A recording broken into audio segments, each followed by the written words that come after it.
Hello, my name is Amy. Welcome to the Shadow Fox. This is my YouTube channel. I'm going to give you a really quick rundown about what this is all about. You'll have to forgive me for the setting, the camera quality, and I'm going to be completely insane and try and do this in one take because I hate technology and I really don't fancy having to edit it. So bear with me. I'm sure we'll get to the end somehow. So, okay, wish me luck. Okay. Basically this channel is all about anything esoteric, paranormal, spooky. I love crafts, herbal things, and I love as well to have a good dig into proper mind-blowing mystery. So we're also going to be having a look at some of them as well. A little background about me which maybe might help set the stage a little bit for what this is all about. I am a trained clairvoyant, have been since 2013. There's a whole backstory to that, which I will get into in another video. I do run a paranormal blog on WordPress called The Spirit in My Shadow. If you want to go and check that out, that has kind of a chronological take on how this came to be. I've had to have a little break for a while over lockdown, so I'm planning on getting back into it tomorrow or the next day. We'll see what happens. Now, this very first video, I had some people asking me about how to strengthen their connection with the spirit realm and with spirit guides. Now, I'm sure there are people out there who are maybe starting on this spiritual journey. People are waking up. You know, the world's a scary place. 2020 has been one hell of a year so far. If you're new to this, if you're a beginner, if you're, you have some kind of idea about what to expect. Some of you may have already been introduced to your spirit guides. If not, don't worry. I have already recorded a guided meditation for meeting your spirit guides. I am going to re-record it though and put it up maybe later or tomorrow. You can hear traffic in the background on near a road and my cat drinking out the water bowl. So, I need it nice and quiet so it's relaxing. I've written notes, so bear with me. Okay. The very first thing, I think, when you start spiritual work, now this is the most mind-numbing part about it. Some people enjoy it, some people hate it, some people look at it as a chore.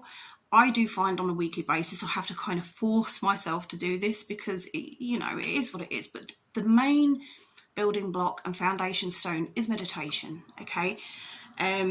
It helps to open a channel of communication with spirits and the spiritual plane, and it creates a quiet and calm and pure environment, and it allows the beginning of dialogue basically, and it's a really good way to quiet your own mind so you can start to receive information, kind of sharpen your intuition, because the hardest part about any kind of spiritual work is learning to shut off your own brain and the way it works. Naturally, your brain fills in gaps. It's what it does. When you see images in a cloud, pareidolia, I think you call it, your brain naturally fills in gaps. So that is probably one of the most difficult parts of working with spirit.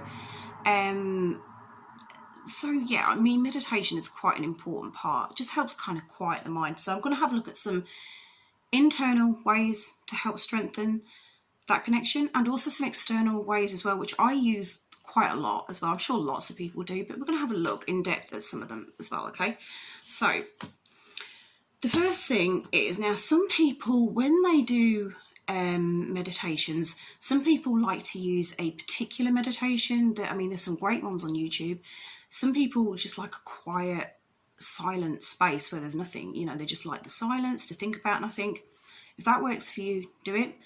I have known certain people, in fact, the lady who taught me for the year and a half, she used to build a beach. She used to go sit on a beach and she would build it, sand, sea, boats, trees. And she did that every week. And I thought that was a really interesting way. So maybe you could kind of pick some scenery in your head and build it up. It's a calming way. It's repetitive. Really helps kind of just, ground your center, calm, your mind. So that is a really good way to do it. Another really important thing is to not be scared about asking for information from your guides. And the more you ask, the more you receive. It's kind of like a muscle. The more you use it, the more you get out of it. It's very, very important to keep up that communication, you know. Even if it's something simple, you know, it can be personal to you. If you're struggling with a decision, you don't know what road to take, you know, you can ask for guidance. If you don't know where you put the car keys, you can ask for guidance, I swear to God. Also, you know, obviously with anything spiritual, if you are a reader, a healer, you know, by all means, do try and keep up the communication. It's really important. Like I said, I will re-upload the spirit guide meditation. Okay. Okay, I got a dead leg already. It's not good. Okay, so where are we? When asking for information from the spirit realm about someone you're reading for, or to gain some kind of knowledge about a spirit who has passed over, a great starting point is to pull your main guide forward. Like I say, you can get into that a bit later on, and ask for some validating information. Now, it can be in the form of auditory words. You may hear one or two words. They may be quite quiet, muffled.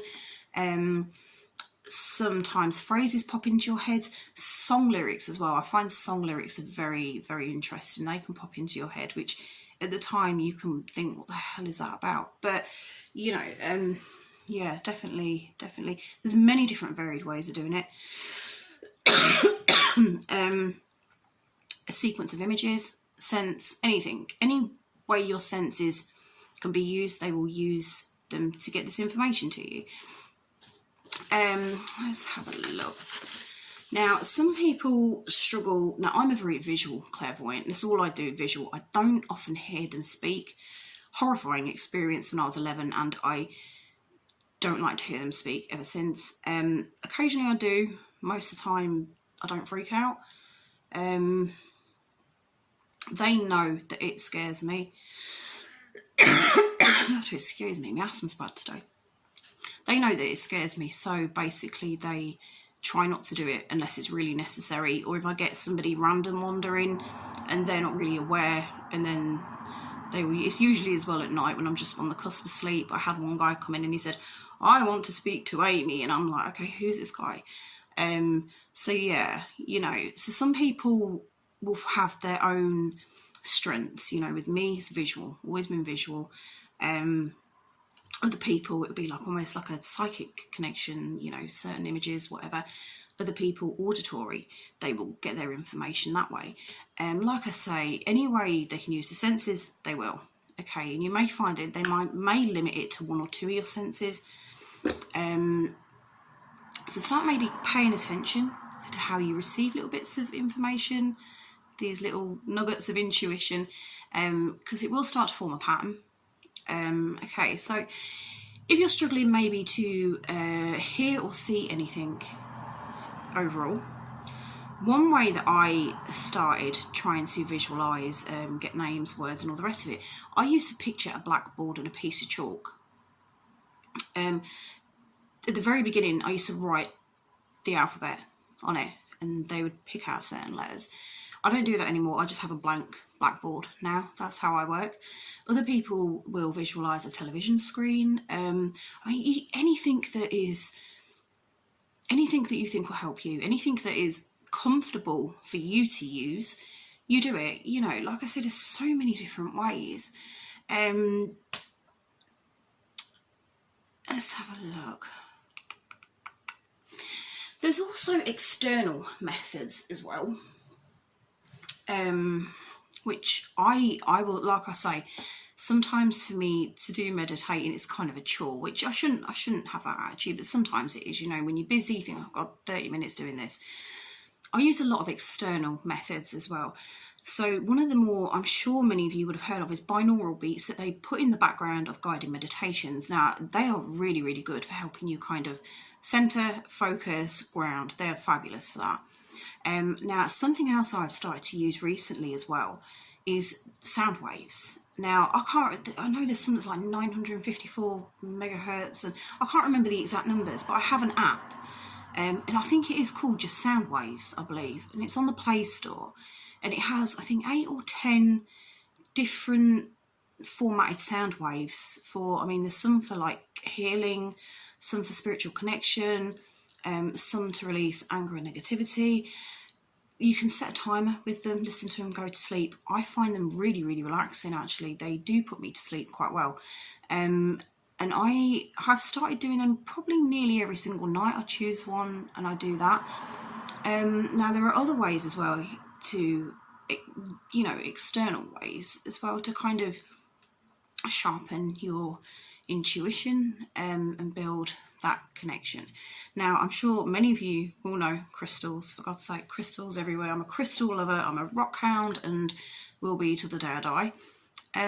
Now, I have written a list of some of the more effective crystals, I think, especially for protection, for sharpening your own intuition. Now, the first one, now I have actually got them all, so I am going to show you. Now, I don't know how well the camera is going to pick this up. Where is my sugar light? That's not sugar light. Wait. The first one is sugar light. Anyway, let me have a look. I got out the wrong one. I have a tiny little sugar light stone. Let's have a look. Tiny, tiny, tiny little thing. Now, you probably won't be able to see it very well, but that is my sugar light stone. Let's see if I can get it. It's not very clear, but it's purple, believe it or not. It's purple and it has a little hint of green in it and a little bit of grey. Very, very small stone, really beautiful little stone. Now, this embodies the violet ray, so it definitely connects with the third eye. Very important, a very, very good one for opening yourself up, and it also is a very protective stone and protects against negativity as well. Now, the next one, labradorite. Now, I love this stone so much. I've got some fab pieces actually. Again, I'm going to try and show you. This is one I got recently and it actually has a purple flash. Let's try and get that in. Oh, you bitch. You ain't going to do it. Oh no, it's got a gorgeous purple flash to it, which I've never really seen in labradorite. But it's in there, I promise you it's in there. But labradorite is a really, really good one. And now many people connect it to the crown, the third eye and the throat chakra. I think obviously with the blue, you know, the purple flashes in it. So it can connect to several chakras. So that's good for opening your communication, especially if you're a reader, medium. Again, with the third eye, very good for opening you up. Yeah. I will in a minute show you the book I have for crystals. Celestite, swear by this stone. I originally used to read angel cards. That was how I started when I trained. Angel cards, they're very strange energy. Now, I'm not a healer in any way, shape or form. But yeah, they kind of definitely go by their own rules. Now, a perfect stone for working with angel and higher power energies, celestite. Beautiful. Now, I don't know if you can see it properly. Beautiful little raw bit of celestite there. It's nice and blue. My camera is atrocious. Nice and blue. Not that you can see it, completely lost on this. Really, really beautiful stone. A higher power stone. Connects deeply with angels. Very protective as well. Now, another higher power stone that is connected to the angelic realm, but is also very grounding at the same time, is celeste barite. Now, I have a beautiful little celeste barite stone. Like I say, you're not going to be able to see it properly, but it's like a salmon pink and a pale grey. Beautiful little thing. Really, really nice stone. Again, if you're into healing, Reiki, working with angel cards, angel oracle, angel guides in general, they're really, really good stones to kind of help, you know, keep you grounded and keep you working and connected to that higher energy level. Okay, the next one, now I can never say this for the life of me. Dumortierite. Dumortierite. It's blue. It's blue. I've got it. Mine's very, very, very dark. You can hardly see the blue on there. A bit of white, a bit of grey. Now, this is quite, now I would call this, people are going to disagree with me on this. Bear with me, I'm getting dry mouth, it's hot. People would disagree with me on this, okay? Certain crystals for me are heavy crystals. It's probably just personally for me. I'm sure there are a few people out there that know what I'm talking about.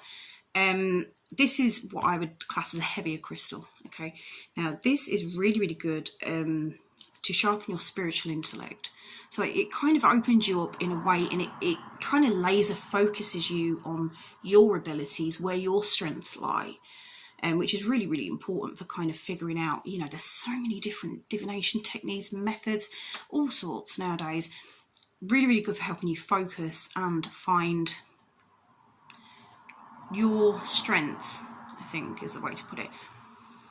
Third eye and pineal gland stone, so you can imagine. Now this is fabulous if you want to astral project. If that's your thing, do it. You do you, boo. And now parallel lives. I've never dealt with parallel lives. Past lives, I've seen people work with people exploring their past lives. Fascinating, absolutely fascinating. Really, really good for working with past lives if that's how you want to do it. So yeah, that's for that. I don't mean to be scornful about astral projection, but to me that is terrifying.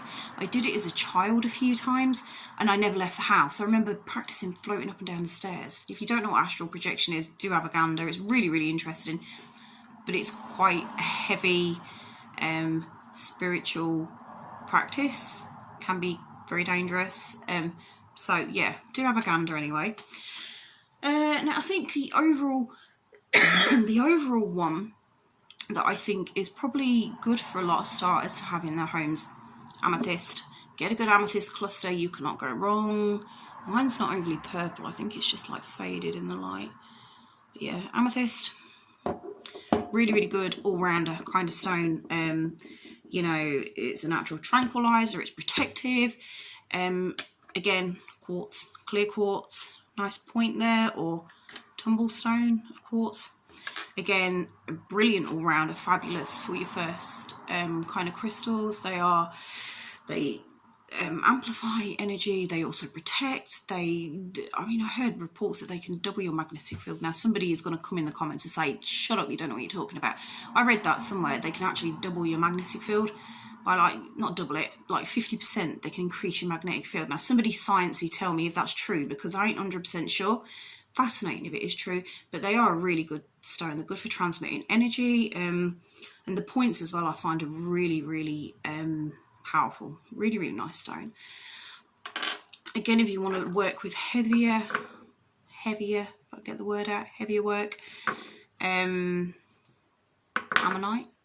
If you want to look into past lives, dig into your own kind of, you know, past. Now this is iridescent, not that you can actually see it in the light, but ammonite, fabulous for that. We'll get into heavy stones, I think, on another video. Like I say, there's going to be many people that disagree with me, but yeah, I definitely find certain stones. Obsidian is my big no-no. I don't like obsidian. I respect its power, not a big fan of it though. We'll get into that another time. Now, another external way you can also build your connection with the spirit realm is to use herbs and teas. Now I told you we were going to maybe look into a bit of herbal stuff. Battery's low. Now, really, really good way to do this. I'm all about herbs. I have a lot of different kinds of teas. You know, I've always got something weird in the teapot. Now, I have written down some which are good. Just a quick run through. One I do use quite frequently, especially before doing any dream sequence work, is dandelion, and I boil it up with star anise. Now, a key thing to remember when you're working with infusions, teas and all the rest of it, you use, say if you've got a teapot that's for 2 cups, you put 3 teaspoons of each ingredient. 3 teaspoons of cinnamon, 3 teaspoons of honey, whatever. Basically, you want to leave the lid on, so the steam infuses back into the liquid. Basically, that's how, you know, that's how people explain it to me. So it kind of keeps it potent, strong, amplifies its energy. Now, I'm going to give you a quick rundown. Now, calendula, a lot of people use for healers. A lot of healers use them, I should say. Definitely worth having a read as well about these, the different properties. Really fascinating. Lavender, I use before meditation. I do a lavender and honey infusion. It's sometimes cold, sometimes hot. brilliant for quieting the mind. I cannot even tell you. Again, like I say, just to shut off that your critical, you know, logical, analytical part of your brain. Really interesting. Ginger for clearing negativity. If you're like me and maybe quite irritable and stressed, really, really good. You don't necessarily want to go into trying to do a reading, trying to scry, anything like that. When you're full, you know, up to here of negativity, stress, anger, just general being pissed off, you know, it's not great. So have a good ginger tea, breathe it out, shout it out, scream into a pillow, anything, okay? Hibiscus, I cannot, you know, praise hibiscus enough. Fabulous tea. Opens your sensitive side, opens your sensitivities, and it just allows a nice subtle stream of energy to come into you, and you will start to find, if you maybe do that several times a week, a nice hibiscus tea, you will start to pick up, you will notice more signs, you'll pick up these small little nuggets of information that have come out of nowhere. So yeah, definitely give it a go. And I think that's pretty much it. So like I say, definitely, you know, ask your guides to come forward, ask them to help more. Really important, you know. I will put the thingy up there, the other meditation. I'll do it later when the traffic's gone down, because no one wants to hear that. I feel like there's something else I need to say. I don't know. Maybe. It'll come to me as soon as I stop the camera. I can't believe I've done this in one take. Like, that's good, because I'm not editing it. But yeah. Fabulous. So I am also at some point going to be doing a video on lithomancy. That'll probably be over the next few days. It is a fascinating divination technique using different crystals which correspond to different planets, work, career, you know, family, love interests. Really, really fascinating. So I'm going to be having a look at that. I'm going to give you a little how-to guide, different crystals you use. So I'm really, really interested to get your feedback on that when it comes out. Please let me know what you think in the comments. And sorry this isn't all glitzy and fabulous like many YouTube channels. I'm surrounded by chaos in here. But anyway, thank you again and goodbye.